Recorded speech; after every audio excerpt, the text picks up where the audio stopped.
Nafi states, the year during which Hajjaj made an onslaught on Hazrat Abdullah bin Zubayr radiyallahu anhu, Hazrat Abdullah bin Umar radiyallahu anhu made an intention to perform Hajj that very year.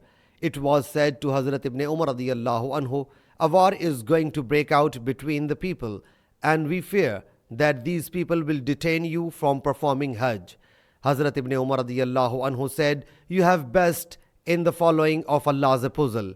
I will do what Allah's apostle sallallahu alayhi wa alihi wasallam did. I hold you a witness that I have made an intention for Umrah. Hazrat ibn Umar radiyallahu anhu then set out until when he reached Zahirul Baida. He said, both Hajj and Umrah have the same ruling. Ibn Rum says that he radiyallahu anhu said, I hold you a witness that I have made intention for Hajj along with Umrah.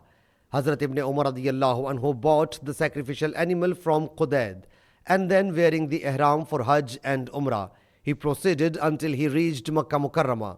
He then performed the circumambulation of Allah's house, marched in between Safa and Marwa without doing anything in addition. He neither slaughtered the animal, nor got his head shaven, nor got his hair clipped, and he did not legalize anything for himself which had been forbidden for him due to pilgrimage, until the sacrifice day came.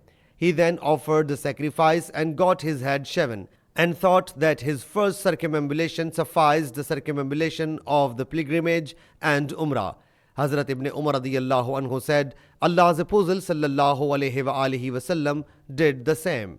Sahih Muslim Hadees number 2982.